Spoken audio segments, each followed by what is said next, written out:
Entonces, nosotros lo que vimos ayer en definitiva fue introducir el concepto de equilibrio líquido-vapor para sistemas ideales y hablar de los criterios que deben cumplir los gases para ser considerados como gases ideales y los criterios que deben cumplir los líquidos para ser considerados como solución ideal.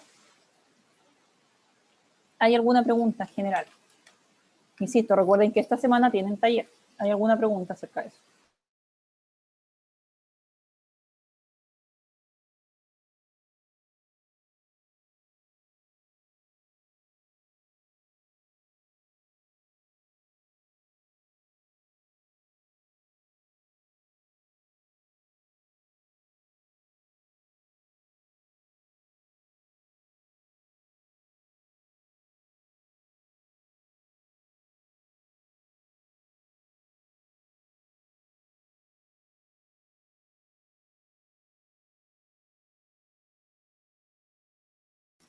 ¿Ninguna pregunta? Ok, entonces continuamos. Hoy día, una de mis clases favoritas, porque vamos a hablar de la ley de Raoult, ¿ya? Que es una ley, como su nombre lo dice, que es utilizada para describir el equilibrio líquido-vapor del sistema ideal. Entonces, súper entretenido. Entonces, hoy día, insisto, vamos a continuar con la unidad 4. La unidad 4 es súper larga. Yo espero que solamente vamos a alcanzar a ver la unidad 4, que es lo que nos queda de las clases antes de que tengan esa semana libre, ¿ya? Recuerden que después de la semana libre tenemos el certamen 1, donde esa semana no vamos a ver materia nueva. Y la verdad que nos queda bien poquito. Hemos visto hartas cosas. Vamos a hacer un resumen de eso también, pero queda bien poquito ya. Entonces, hoy día, como bien les decía, vamos a hablar de la ley de Raoult, que se utiliza para describir el equilibrio líquido-vapor para sistemas ideales, ¿ya? Cuando hablamos de sistemas ideales, hablamos de las dos fases de gases ideales y soluciones ideales, ¿ya? Entonces, vamos a describir nuestro sistema, ¿cierto? Como siempre, nuestra camarita de equilibrio.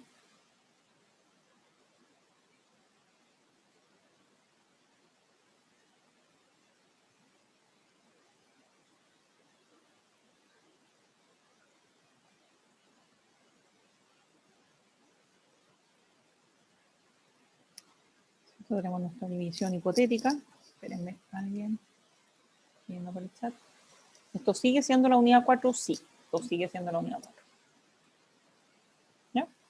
Tenemos la fase liviana arriba, la fase pesada abajo. Podemos medir la presión, que generalmente se mide en la fase de vapor, y podemos medir la temperatura, que generalmente se mide en la fase liviana. Y podemos tener un componente, dos componentes, hasta n componentes en esta mezcla. Y podemos tener un componente, dos componentes, hasta n componentes en la fase liviana. ¿Ya? Entonces vamos a considerar un sistema cerrado y aislado que contiene dos fases en equilibrio líquido-vapor. Insisto aquí, reiterar que la fase vapor es considerada como gas ideal y la fase líquida es considerada como solución ideal. ¿Ya? ¿Qué se debe verificar en el equilibrio? ¿Qué se debe verificar? Que nosotros ya sabemos.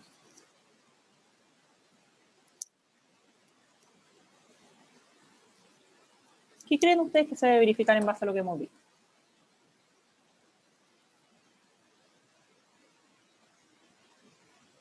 Los criterios de equilibrio. ¿Ya? ¿Cuáles son? La igualdad de temperatura, presión y energía libre de Gibbs. Temperatura de la fase de vapor tiene que ser igual a la temperatura de la fase líquida. La presión de vapor tiene que ser igual a la presión de la fase líquida.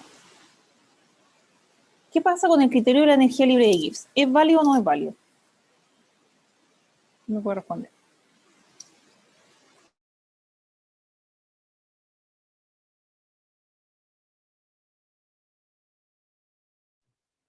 No es válido porque ahora hay cambio de concentración. Claro, recuerden que el criterio G vapor es igual a G líquido es para compuestos puros. Ahora tenemos transferencia de masa desde una fase a otra, la cual puede contener compuestos distintos. ¿No? Por lo tanto, este criterio ya no es válido. ¿Por qué? Porque podemos tener compuesto 1, pues compuesto 2 hasta compuesto n.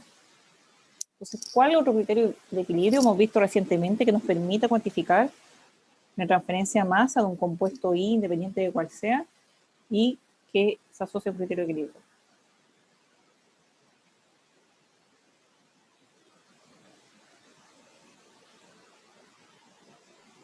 Potencial químico. Potencial químico. ¿Ya? Entonces, el criterio de equilibrio que debemos incluir acá es el potencial químico. Potencial químico del compuesto I en la fase vapor tiene que ser igual al potencial químico del compuesto I en la fase líquida. ¿Ya? La energía libre de Gibbs en este caso no aplica, ya que, como bien digo, ese criterio venía de la unidad 1, donde estábamos hablando de compuestos. ¿Ya? Entonces, en este caso, aquí tenemos nuestros 3 criterios de equilibrio.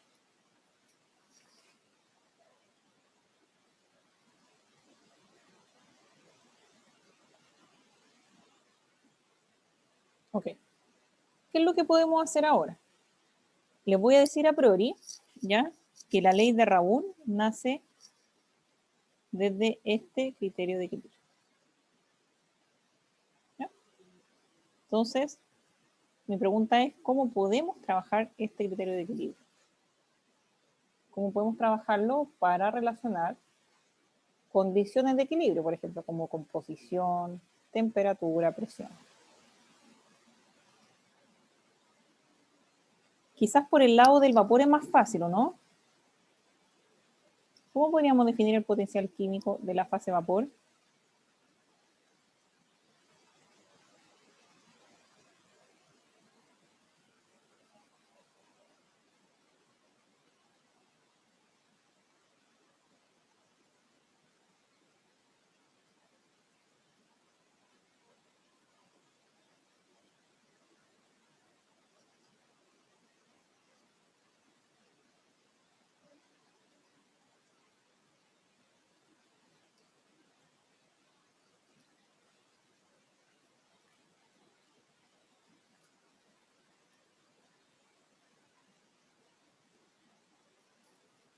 ¿Cómo podríamos definir el potencial químico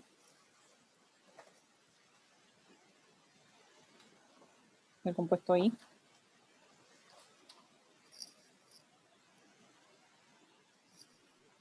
E de P menos S a CRT, el logaritmo natural de la I.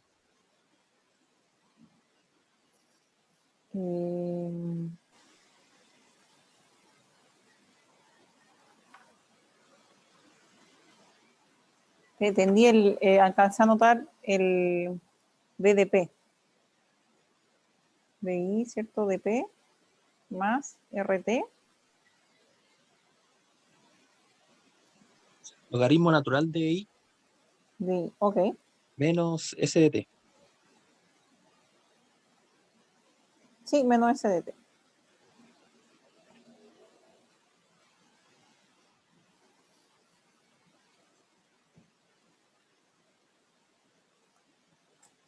Ahora, si nosotros consideramos el proceso a temperatura constante, podemos eliminar este término. Pero sí, esa es la expresión completa. Ok, ¿cómo podríamos expresar el potencial químico de la fase líquida?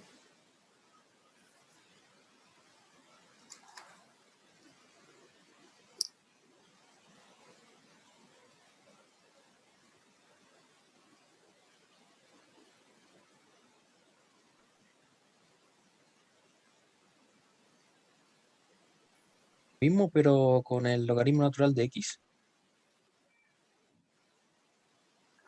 Es que recuerda que esto venía ¿de qué venía?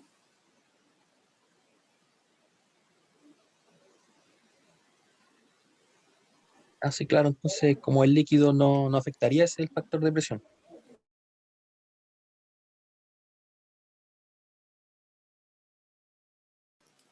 Es que recuerden que esto viene de decir, esto de aquí, el BDP, viene a decir que esto es igual a un G de I del gas ideal a TIP. Entonces el análogo para la fase líquida va a ser igual a el G de la solución ideal a TIP. Y también estoy de acuerdo contigo que debería ser RT logaritmo de X sub I.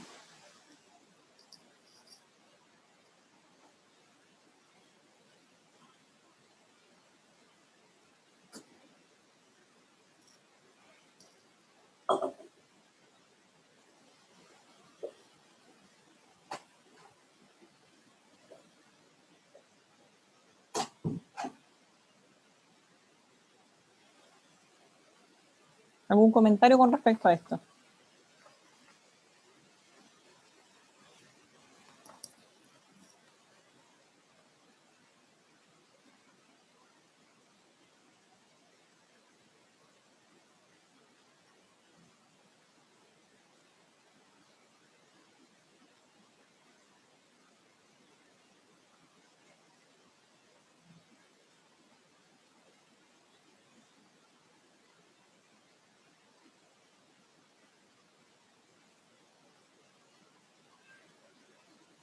¿Algún comentario con respecto a esto? Nadie me pregunta de dónde salió esta ecuación.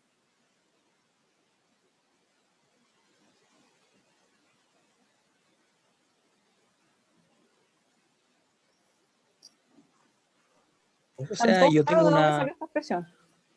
o sea, yo tengo una pregunta de lo que dijo recién, que como reflexionando sobre eso, de que en qué se diferencia el Gibbs ideal de un líquido al del vapor.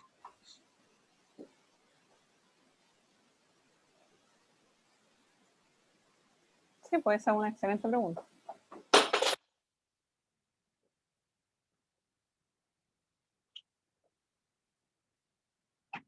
Esto va a depender en qué condiciones se está evaluando. Pero antes de eso, por ejemplo, esta expresión, ¿de dónde sale? ¿De dónde sale esa expresión?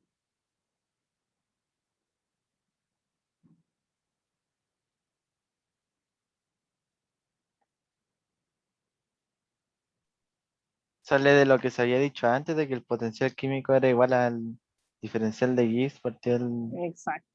diferencial de los moles. Esto viene del potencial químico, en este caso del gas ideal, igual a la derivada de la G, con respecto a los moles sub I, AT y P, y N sub J distintos de I. Ya uno puede hacer esa derivada, ya, y va a llegar que la conclusión es que el potencial químico del gas ideal va a ser igual a G del gas ideal, a TIP, más RT, logaritmo de I sub I. Y la analogía también existe para la fase líquida. Ya, por eso son esas expresiones. Ahora, nosotros sabemos que el G es DDP, si uno lo quiere expresar así, menos SDT. Si uno mantiene el proceso a temperatura constante, obviamente ese término se va, ¿ya? Pero eso es lo que uno sabe y esa es la simplificación que dijo el compañero, que está súper bien, ¿ya? Pero me interesa que todos sepan de dónde viene esto. Entonces, por eso quiero ver si hay alguna duda con respecto a esto.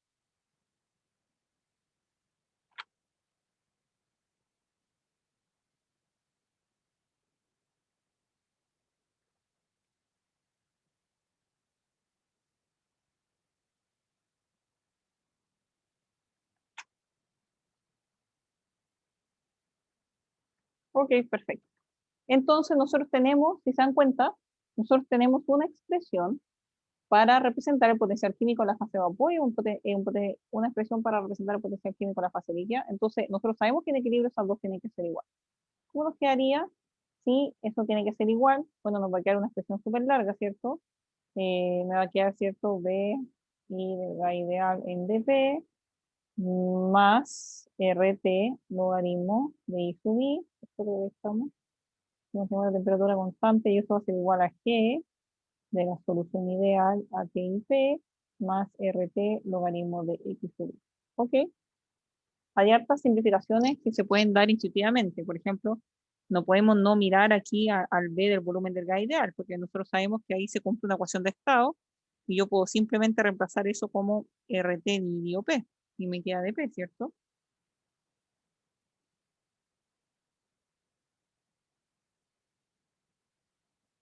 ¿Cierto? Ok. ¿De qué? ¿Sí? Dime. Recuerda que esto es de G, ¿cierto?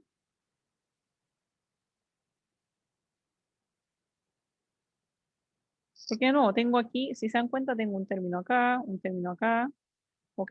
Tengo un término aquí y tengo 4 términos. Tengo 2 términos en cada lado de la ecuación.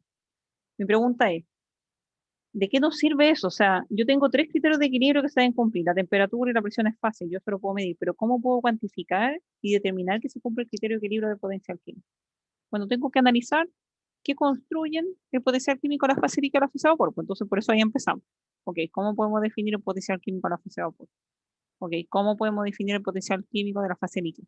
Entonces ahora los ponemos juntos y decimos, ok, ¿de qué me sirve eso? Estoy tratando de trabajar esta expresión porque de nuevo el potencial químico, como bien lo vimos en la unidad 3, es un criterio de equilibrio que representa la transferencia de masa de una fase a otra y que se debe cumplir cuando existe un equilibrio líquido-vapor de distintos componentes. ¿Ya? Y algo que vamos a tener que considerar sí o sí. Entonces, ¿cómo lo podemos cuantificar? Insisto, la temperatura y la presión es súper fácil, uno va y lo mide. Mide la temperatura, la presión en un tiempo X y ahí ve que, no, que esas propiedades no cambian y uno dice, ok, esa alcanzó el equilibrio. Pero potencial químico, ¿cómo uno puede cuantificar esa transferencia de masa? Que esa transferencia de masa sea igual entre la fase líquida y la fase vapor.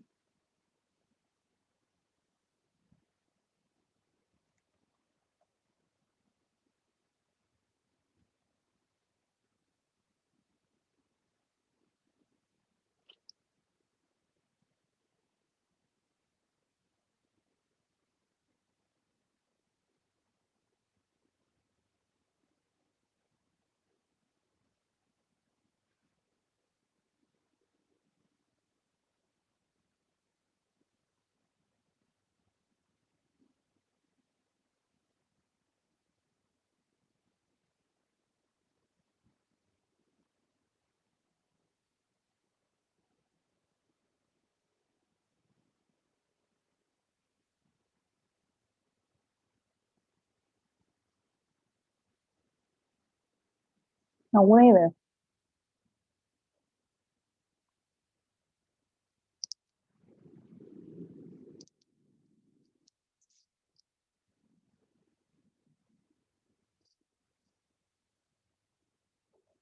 Ya, demos un paso atrás entonces.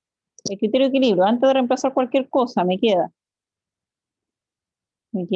¿cierto? Que tengo la G, I del gas ideal, A, T, I, P. Solamente estoy reemplazando las definiciones de potencial químico, sin reemplazar nada. O sea, sin reemplazar lo que son de los distintos componentes. Entonces, este es el potencial químico de la fase vapor. ¿Ya? Eso tiene que ser igual a G ideal, TIP, más RT logaritmo de X sub I. ¿Ya? Y este es el potencial químico de compuesto I en la fase líquida, que es considerada solución ideal. ¿Ya? Esto viene del teorema de Gibbs. Teorema de Gibbs. Si uno hace esa derivada que dijo el compañero. Así toma la definición de la energía libre de Gibbs y lo deriva. ¿Ya? Ya, hasta ahí estamos ok. Perfecto.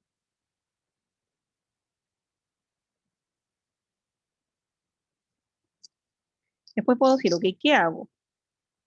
Hay varios términos que no están descritos completamente. Se puede ver claramente que dos términos que no están bien descritos, que son un poco más ambiguos, estos están súper descritos, es RT, logaritmo de I y X, ¿ya? Pero los que no están bien descritos son la energía libre de Gibbs. Entonces ahí yo puedo decir, ok, yo recuerdo que en la unidad 2 vimos que la derivada de la energía libre de Gibbs de un gas ideal era igual a B por dP cuando el sistema, el volumen del gas ideal, cuando el sistema estaba a temperatura constante. Ok, bueno, pero yo sé que B dP, que el volumen del gas ideal se puede despejar como RT dividido P. Ok, hasta ahí estamos bien. ¿Ya? Cuando de nuevo el sistema se mantiene a temperatura constante. ¿Por qué el sistema se mantiene a temperatura constante? Bueno, porque si en definitiva cuando uno monitorea el equilibrio, en general siempre se mantiene uno constante y se varía el otro. Ya es una metodología nomás de trabajo. Si estoy manteniendo la temperatura constante, estudio el cambio del dP. Si quiero mantener la presión constante, estudio el cambio del delta T. ¿Ya? Eso no era necesario que lo supieran, pero en general así es como se trabaja y así ustedes van a ir viendo que a medida que avanzamos el curso siempre se trabaja así. Quiero estudiar el efecto de uno, mantengo el otro constante. ¿Ya? Obviamente acá estoy estudiando estratégicamente el efecto de la presión, y ahí eso es algo que ustedes no pueden anticipar, simplemente porque en general acá yo estoy estudiando, en esta expresión yo tengo composiciones de la fase líquida y composiciones de la fase vapor. ¿Ya? Y cuando nosotros hablamos de la fase vapor y la fase líquida, las dos están descritas por presiones bien particulares. ¿Ya? En general, vamos a escribir aquí con fucsia, la fase vapor está determinada por la presión total, por lo que conversábamos ayer, ¿cierto? Que era que el vapor ocupa todo el espacio disponible y en definitiva, si aumenta la presión del sistema, el espacio se reduce, ¿cierto? El volumen se reduce, etc. Si disminuimos la presión, ¿cierto? El volumen aumenta, tenemos más espacio disponible. ¿Ya? ¿Por qué? Porque el vapor, el gas, ocupa todo el espacio disponible. Y eso está determinado por la presión total.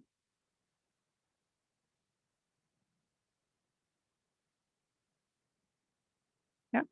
En el caso del líquido, nosotros hablamos harto ayer extendido de que en definitiva al líquido no le importa la presión total. La presión total puede ser 1 bar, 5 bar. El volumen ocupado por el volumen por el líquido está fijo, ¿cierto? Por su propiedad de incompresible. ¿Ya? Entonces, una característica o otro término asociado a la presión que sí identifica las condiciones del líquido son, por ejemplo, la presión de saturación del compuesto en la fase líquida. ¿Ya? ¿Por qué? ¿Cómo se definía la presión de saturación? También lo hablamos en algún momento.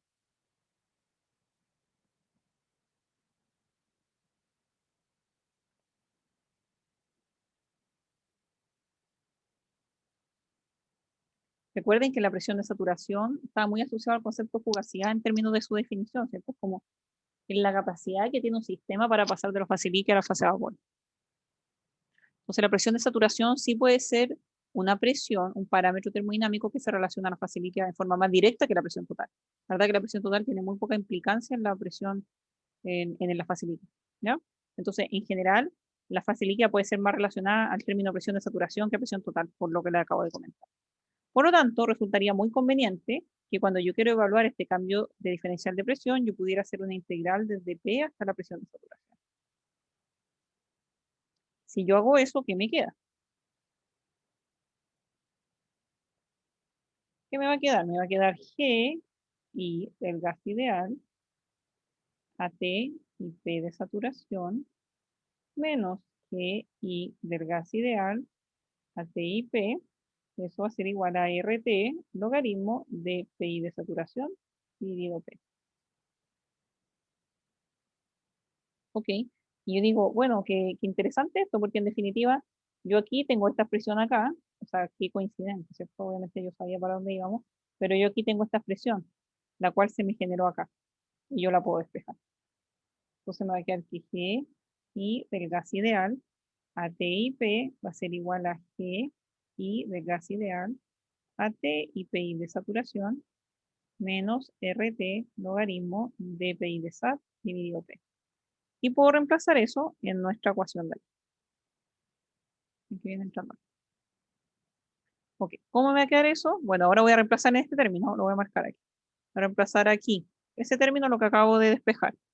Entonces me va a quedar en la ecuación asterisco, me va a quedar GI del gas ideal a T y PI de sat menos RT logaritmo de PI de sat dividido P menos, no más, RT logaritmo de I sub I. Y eso va a ser igual a GI de la solución ideal a TIP más RT logaritmo de X sub I. Ahí me queda la expresión. Entonces ustedes me van a decir, profesora, tremendo, ¿cómo se puede decir? Todo el álgebra que hizo y lo único que hizo fue generar más términos. Porque, estoy de acuerdo, generamos este término ahora y todavía tenemos este término dando vuelta. ¿Cómo lo puedo decir? ¿Ustedes creen que esos dos términos se relacionan de alguna forma?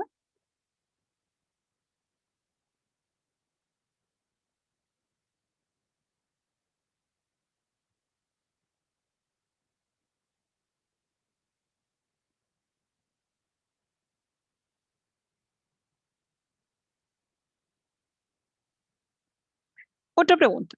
¿Ustedes creen, dado la propiedad de incompresibilidad del líquido, que yo podría decir que el G del compuesto I en la solución ideal a TIP se podría aproximar al GI de la solución ideal a la temperatura y la presión de saturación. ¿Ustedes creen que yo puedo hacer esa aproximación?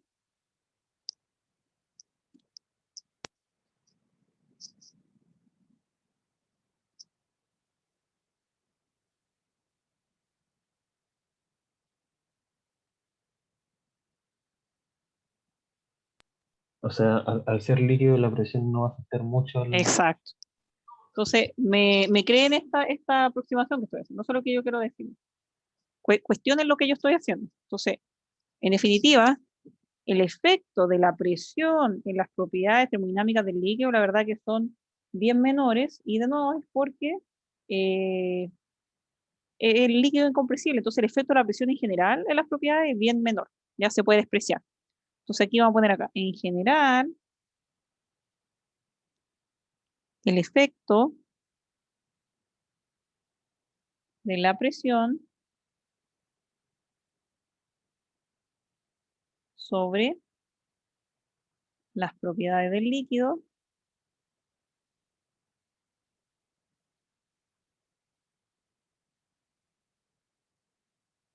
es despreciable.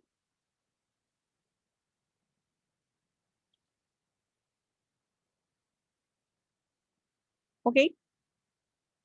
¿De qué me sirve eso? Me sirve que yo ahora puedo escribir mi expresión y puedo, y eso es lo bueno de escribir en iPad, que yo puedo reescribir esta expresión, ¿ya? Y reemplazo aquí, PI de saturación. Ok. ¿Qué me pueden decir ahora de estos dos términos? ¿Cómo se comparan entre ellos?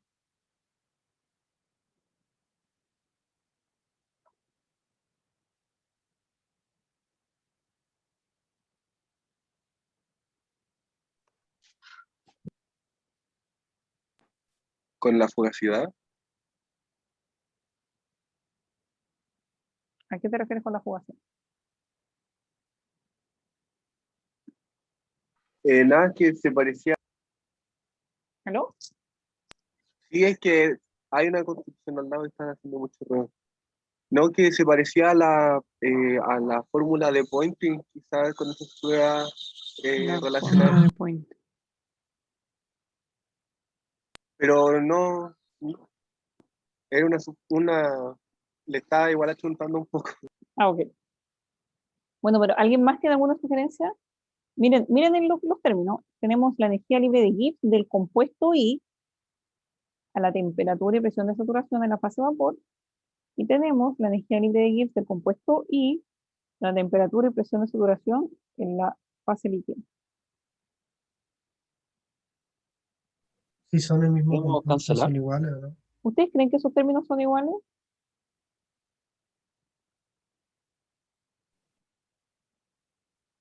O ¿Sí? otra pregunta, ¿por qué no deberían ser iguales?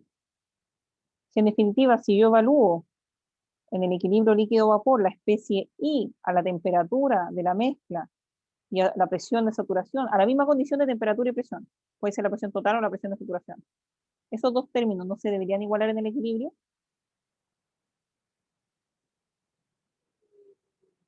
Sí. Entonces, nosotros podemos decir que G del gas ideal a T y P de saturación va a ser igual a G de la solución ideal a T y PI de saturación. ¿Por qué? Porque esto corresponde, lo voy a escribir para que quede bien claro, corresponde al equilibrio líquido-vapor de la especie y a la temperatura de la mezcla.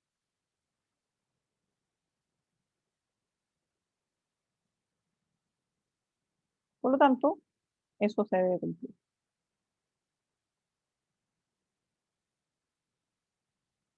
Ustedes me dicen, pero profesor, usted dijo que la igualdad de la energía libre de Gibbs no servía para el equilibrio. Ya, pero es que ahí estábamos hablando, entonces, yo de nuevo les digo de vuelta, digo, sí, pero ahí estábamos hablando de las propiedades termodinámicas totales. Esto no tiene su vía aquí, ¿no? No es distinto. Voy a borrar esto para que no se confundan cuando vean el apunte, ¿ya? Pero cuando yo tomo en cuenta que tengo una mezcla y agrego ese subíndice I, nosotros también lo podemos eliminar. ¿Qué me va a quedar? Bueno, la expresión, perdón, disculpen, eliminé donde no debía haber eliminado. Tengo que eliminar aquí. ¿Ya? ¿Qué me va a quedar resultante? Menos RT, logaritmo de PI a saturación, dividido P, más RT, logaritmo de I sub I es igual a RT, logaritmo de X sub I. Bueno, se dan cuenta aquí los RT se van. Ok. ¿Qué más? Este menos se debería ir para el otro lado, ¿cierto? Entonces me va a quedar logaritmo de I sub I igual a logaritmo de X sub I más logaritmo de PI a saturación dividido P. Ustedes saben que, ¿cuál es la propiedad del logaritmo? La división, ¿qué es?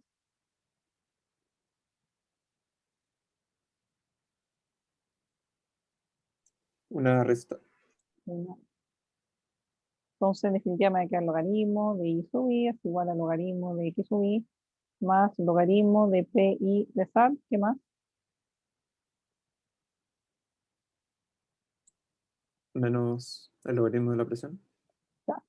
Entonces, después tiro el logaritmo a grupo, ¿cierto? Todos los positivos por un lado y todos los positivos por el otro lado. Entonces, me va a quedar logaritmo de P para acá igual al logaritmo de X sub I más logaritmo de PI de SAT. Ok. Sabemos que las sumas que son multiplicación o división. Multiplicación. Ya. Por lo tanto, si yo aplico la exponencial, ¿qué me va a quedar? Me va a quedar I por P es igual a X sub I por PI de SAT. ¿O no? ¿Quién no está de acuerdo?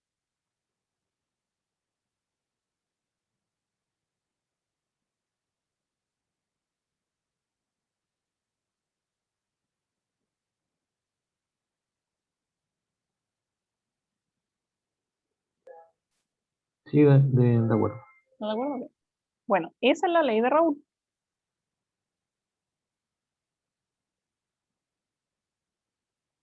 Miren lo que describe. Describe la fase vapor por este lado. Usted me dice, pero profe, la presión no representa la fase vapor. Sí, ok. Pero la presión total tiene un efecto más significativo en las propiedades del vapor más que del líquido. Y eso lo acabamos de hablar un poquito más acá. ¿Ya? Y este lado representa lo que le ocurre a la fase líquida. ¿Ya?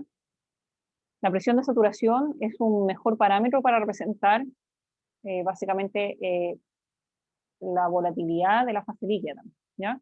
También tiene una implicancia en la fase vapor, estoy de acuerdo, sí, pero no tan directo como la presión total. ¿Ya? Entonces, si se dan cuenta, la ley de Raoul presenta una relación que envuelve las dos composiciones de la fase líquida y la fase vapor con las presiones que toman parte del equilibrio líquido-vapor. Recuerden que nosotros tenemos herramientas para calcular la presión de saturación. Tenemos Clausius-Capeiron y Antoine. ¿Ya? La presión de saturación, también recordemos, por lo mismo que vimos anteriormente de Clausius-Capeiron, la presión de saturación es solo una función de la temperatura. Entonces a mí en realidad me gusta ver, Raúl, de esa forma. Es como tenemos IP y tenemos X y tenemos este parámetro que es función de la temperatura. Entonces tenemos todos los componentes que tienen que, bueno, ¿cómo se todos los componentes que involucran el equilibrio. Tenemos la presión, ¿cierto? La presión de la fase vapor tiene que ser igual a la presión de la fase líquida. Tenemos el componente de temperatura que está en forma indirecta en la presión de saturación, ¿ya? Y tenemos los componentes de cada fase.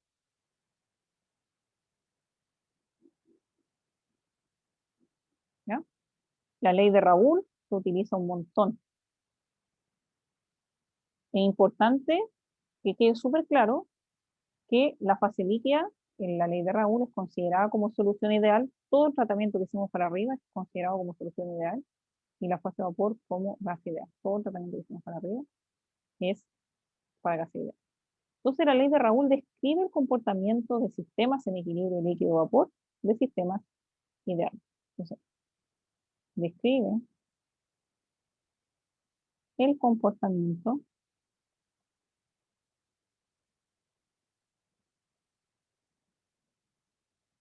de sistemas en equilibrio líquido-vapor de mezclas ideales. ¿Ya? Ahí está. Entonces, en resumen, ¿qué es lo que hemos visto hasta ahora? Hemos visto herramientas que nos permiten, insisto, describir el equilibrio líquido-vapor de mezclas ideales. ¿Ya? ¿Cuáles son esas herramientas? Que la temperatura del vapor es igual a la temperatura del líquido. Que la presión de vapor es igual a la presión del líquido. ¿Ya? Y ahora también tenemos nuevas herramientas que son la ley de Raoult. ¿Ya? Si nosotros consideramos un sistema binario,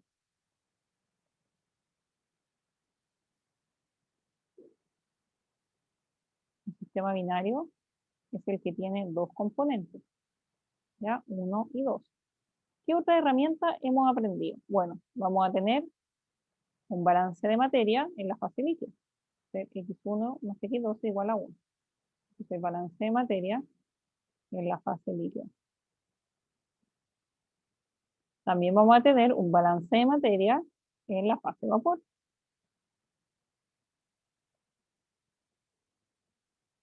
También vamos a tener herramientas para calcular la presión de vapor, ¿cierto? Por ejemplo, si usamos Antoine, el logaritmo de la presión 1 de saturación igual a A1 menos B1, temperatura más C1. Recuerden que yo les dije que estas constantes salían de la literatura. Y de la misma forma podemos calcular la presión de saturación del compuesto 2 también conociendo sus constantes disponibles en la literatura. ¿Ya? Uno va al NIF y las calcula. ¿Ya? ¿Y qué más? Bueno, yo puedo escribir la ley de Raoult para los dos componentes. Aquí haría 1 por P, igual a aquí 1 por P1 de SAT, y me va a quedar I2 por P, es igual a X2 por P2 de SAT. Entonces, se dan cuenta, directo o indirectamente, hemos visto un montón de herramientas para analizar el equilibrio líquido-vapor de sistemas ideales. ¿Ya? Siempre partimos de la base de que la temperatura y las presiones en las dos fases tienen que ser iguales. ¿Ya? Eso viene de la definición más básica de equilibrio que nosotros podemos tener, y eso da lo mismo si tenemos un compuesto o 1000 compuestos. ¿Ya? ¿Por qué? Porque si existe una diferencia de temperatura o presión en las fases, eso es un gradiente. Un gradiente es una fuerza impulsora. ¿Ya? La definición de equilibrio dice que las fuerzas impulsoras deben estar canceladas para que nosotros consideremos un sistema que está en equilibrio. ¿Ya? Entonces, esto es siempre así. ¿Ya? Ahora, en el análisis de mezclas de un sistema binario en equilibrio líquido-vapor, de mezclas ideales, tenemos todas estas otras herramientas que hemos aprendido en esta, digamos, en esta parte del curso, ¿cierto? Vamos a tener un balance de materia de cada fase. Vamos a tener herramientas como Antoine o Clausius-Clapeyron para calcular la presión de saturación.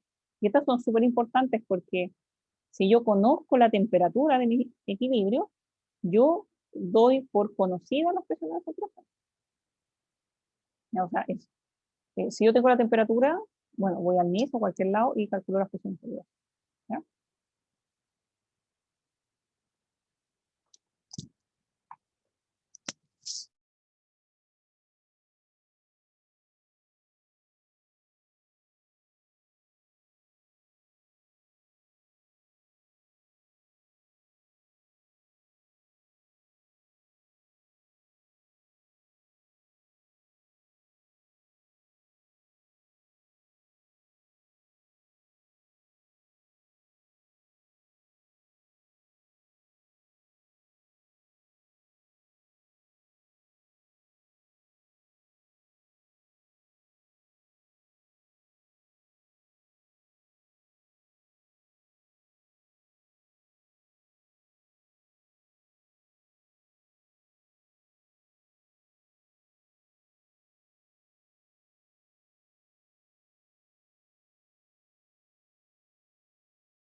alguna pregunta? Yo tampoco por el chat hay algún comentario.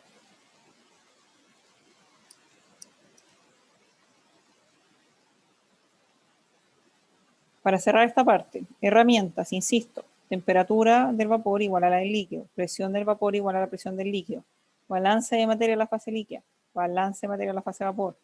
Antoine Clausius Clapeyron para determinar las presiones de saturación en función de la temperatura. Y ahora nuestro querido amigo Raúl, que me permite relacionar las composiciones de la fase vapor y la fase líquida. ¿Ya? Y de nuevo, tengo n Raúl de acuerdo al número de n componentes.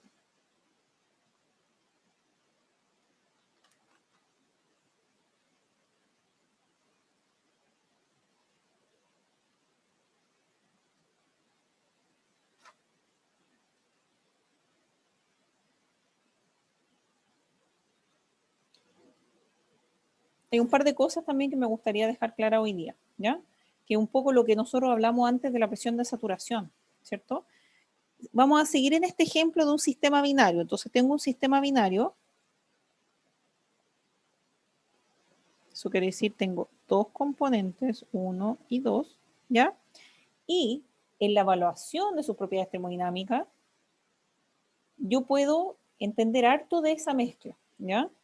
Una cosa que nosotros habíamos hablado antes era el significado de la presión de saturación, ¿sí? Nosotros habíamos dicho, y así lo habíamos definido, que era la capacidad de un sistema para escapar de la fase líquida a la fase de vapor, ¿ya? Entonces, cuando nosotros teníamos un sistema binario y teníamos una presión 1 de saturación y una presión 2 de saturación, el compuesto que tuviera la presión de saturación más alta iba a ser el compuesto más volátil, porque en definitiva, si la presión de saturación se define como la capacidad de un sistema de pasar de la fase líquida a la fase vapor, quiere decir, si yo tengo una mayor presión de saturación, yo tengo una mayor capacidad para evaporarme, por lo tanto soy más volátil, ¿cierto? Porque tengo una mayor capacidad para pasar a la fase vapor, ¿ya? Entonces, si la presión 1 de saturación es mayor a la presión 2 de saturación, el compuesto 1 es el más volátil, ¿ya? Y en nomenclatura de este curso y en casi todos los libros, el compuesto 1 es el que es más volátil, ¿ya? Entonces, por ejemplo, si ustedes le dicen, tengo un sistema binario de benceno y etilbenceno, ¿cuál es el compuesto más volátil o cuál es el compuesto número 1? Bueno, ahí uno compara las presiones de saturación y el que tenga una presión de saturación más grande se le asigna el número 1. ¿Ya? Eso es por convención. ¿Ya? ¿Qué pasa ahora con la temperatura de saturación? Primera pregunta para ustedes. ¿Cómo yo puedo definir la temperatura de saturación?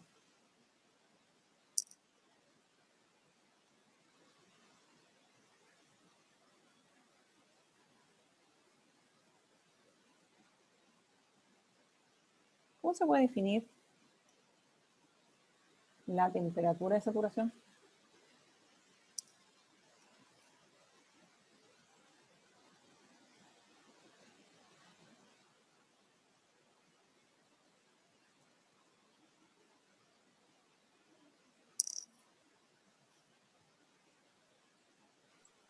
O sea, es una temperatura que para cierta presión se llega a, ¿cómo se llama?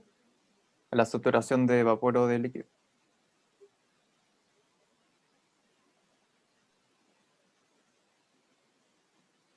Claro, la temperatura de saturación, la temperatura de saturación, espérame, la temperatura, déjeme escribir, la temperatura de saturación está asociado con la temperatura del, a ver, más fácil quizás para hacer como la analogía termo-1 que ustedes se lo saben bien. Entonces, yo tengo el diagrama, por ejemplo, presión, entalpía.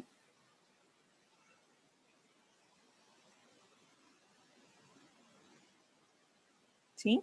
Y tenemos nuestra frontera aquí.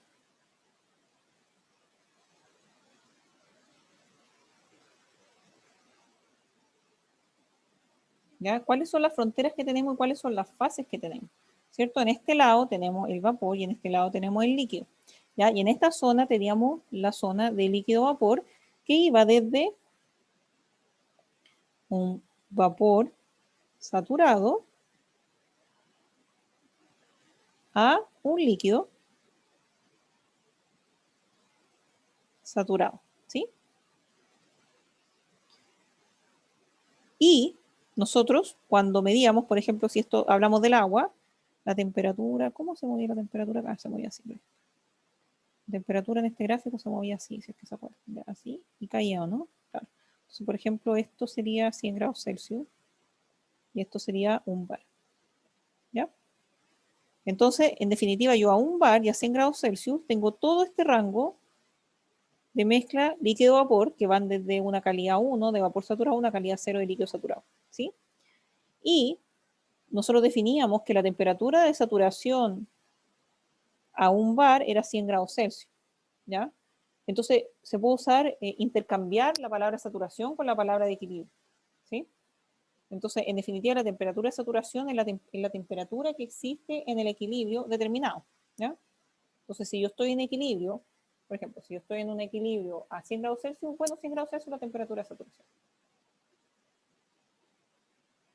Ahora, ¿cómo se relaciona la temperatura de saturación con el término de volatilidad?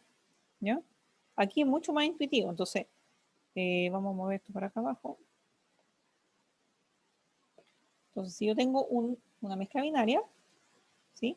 Y tengo la temperatura 1 de saturación y tengo la temperatura 2 de saturación y ya definí que el compuesto 1 es más volátil, ¿qué temperatura de saturación debe ser mayor?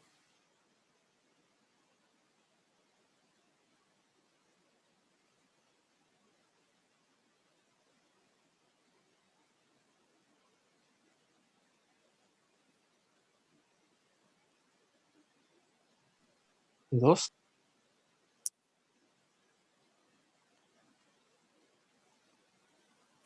Pero el compuesto 1 es más volátil.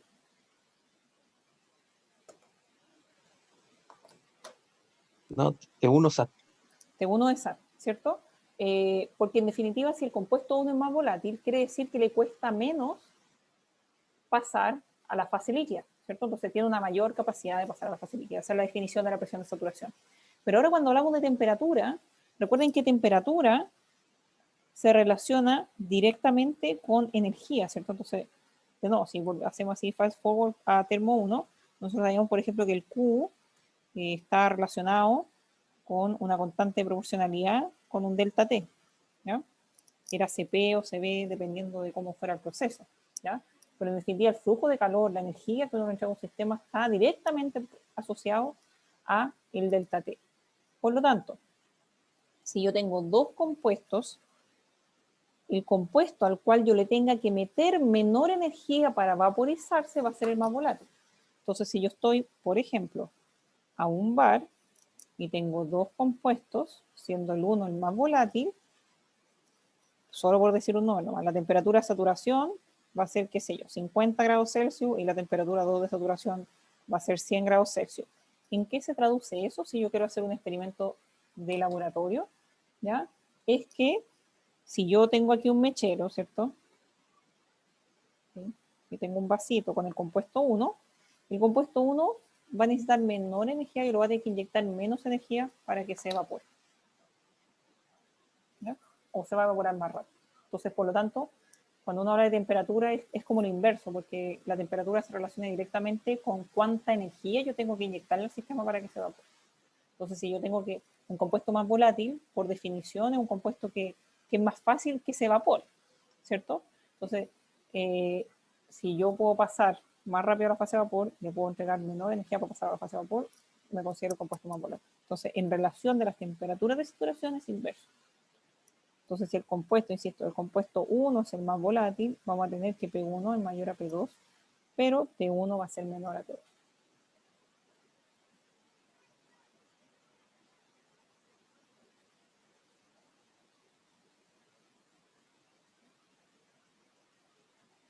¿Se entiende ese concepto? profe. ¿Sí? Sí. Súper. Ok. Y me gustaría terminar hoy día, ya, ahora venía como un ejercicio, pero esto lo podemos dejar para partir el lunes. Y después tenemos que ver unos gráficos. Y en verdad, para el lunes sería bueno que tuvieran Excel, ya para la clase. Porque tenemos que ver unos gráficos de equilibrio. Esto se puede, la mejor forma de trabajar con Raúl es con Excel y gráficos y todo eso, súper chévere. Entonces, sería ideal para las clases de la próxima semana que pudieran tener como el Excel a la mano para que podamos trabajar juntos. ¿Ya? Ok. Entonces, para cerrar como idea, ya que nos quedan 15 minutos, era un poco hablar de esta herramienta. Entonces, y para eso, cuando nosotros hablamos de herramientas, en definitiva, esos son grados de libertad. Y yo sé que si ustedes tuvieron balance de materia, o entonces Gonzalo, un tema que aprendieron, o con Carolyn también, un tema que aprendieron súper bien, el tema del análisis de los grados de libertad. Y bueno, en Termo 2 eso es algo que nosotros también tenemos que hacer, porque son tantas herramientas. Ustedes ya vieron todas las ecuaciones que tenemos acá que yo describí. Son un montón, no son 2 ecuaciones.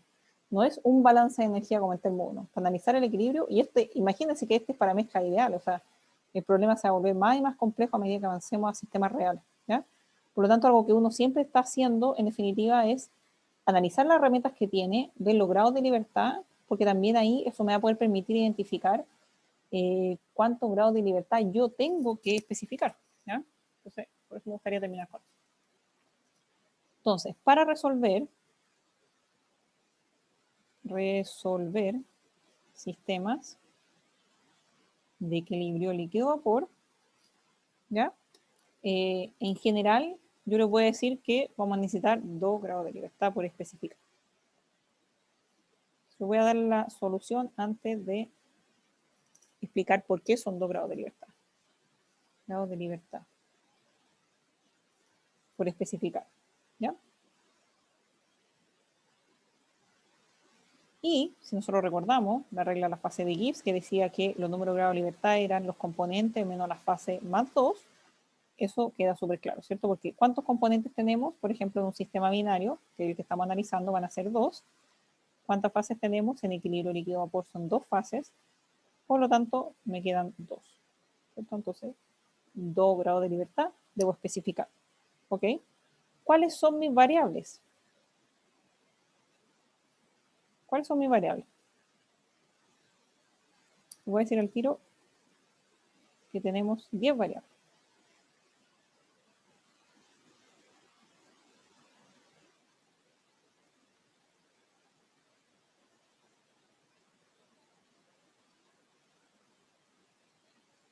¿Cuáles son mis variables?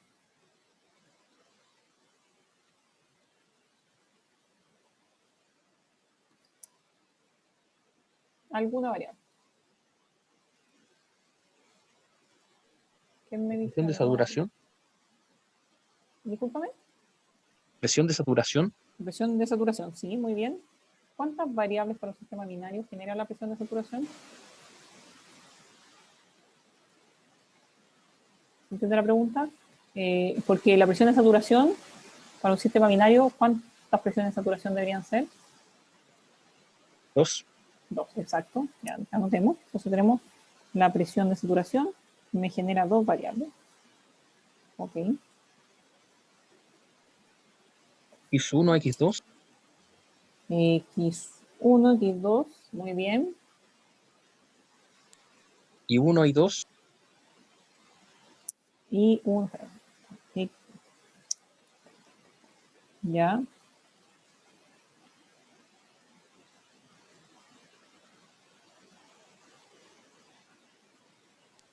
Y 1, ahí está, ok. ¿Qué más?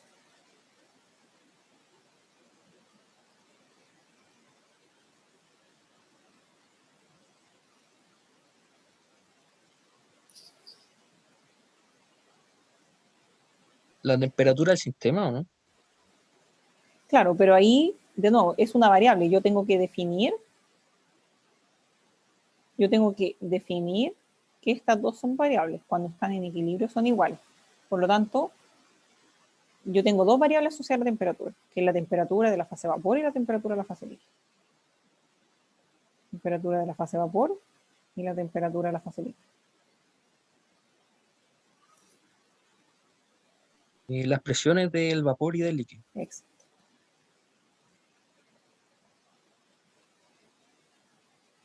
Ok, ahí tenemos las 10. 2, 4, 6, 7, 8, 9, 10 variables. Ok. ¿Cuántas ecuaciones tenemos? Todas estas herramientas que nosotros vimos. Por eso, sí, el problema puede ser un poco complicado, pero tenemos hartas herramientas. Bueno, la primera es asociar las que estaban abajo, ¿cierto? Que son los criterios de equilibrio.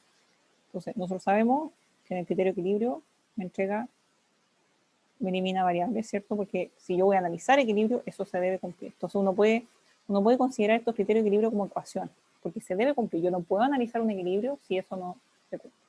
¿Ok? Y la otra también es que la presión del líquido tiene que ser igual a la presión del vapor. ¿Ok? ¿Qué otra herramienta tengo? Y 1 más I2 igual 1. Claro, balance de materia. Entonces tengo I1 más I2 es igual a 1. Ok, tengo otra ecuación acá. ¿Ya? ¿Qué más? X1 más X2 es igual a 1. Ok. ¿Qué más? La ecuación de Antoine o la de Perfecto. Clapeyron Perfecto. Digamos la genérica aquí.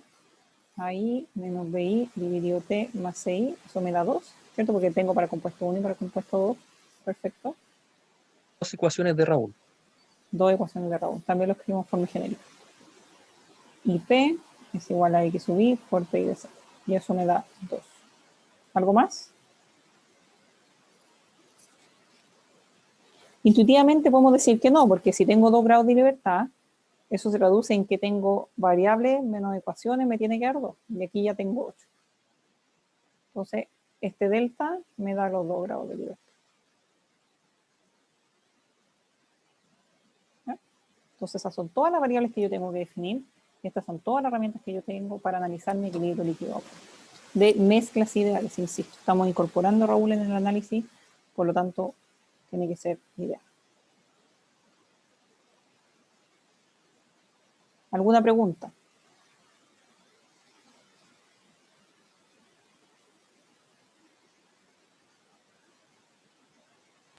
No, profe. Ya.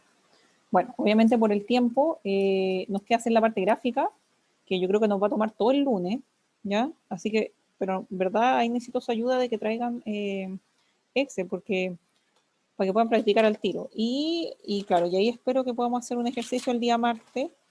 Y bueno, y si no alcanzamos a hacer ejercicio, está bien, porque recuerden que la semana del certamen yo no voy a pasar materia nueva. Si tenemos 2 clases para hacer ejercicio, más la ayudantía que van a tener esta semana. ¿Ya? Así que hay tiempo, así que no desesperen. Ya yo sé que no hemos hecho ejercicios, pero de nuevo, porque estamos asegurando los contenidos para el certamen y la semana del certamen no hay materia nueva. Así que recuerden eso. Bueno, si no hay más preguntas, lo dejamos hasta acá. Muchas gracias a todos por conectarse. Espero que hayan aprendido nuevos conceptos y que les vaya bien en el taller el viernes y nosotros nos vemos el lunes. Que estén muy bien. Chao, Chao, profe. profe. Ya, profe. Chao. Chao, profe. Chau. Chao, profe.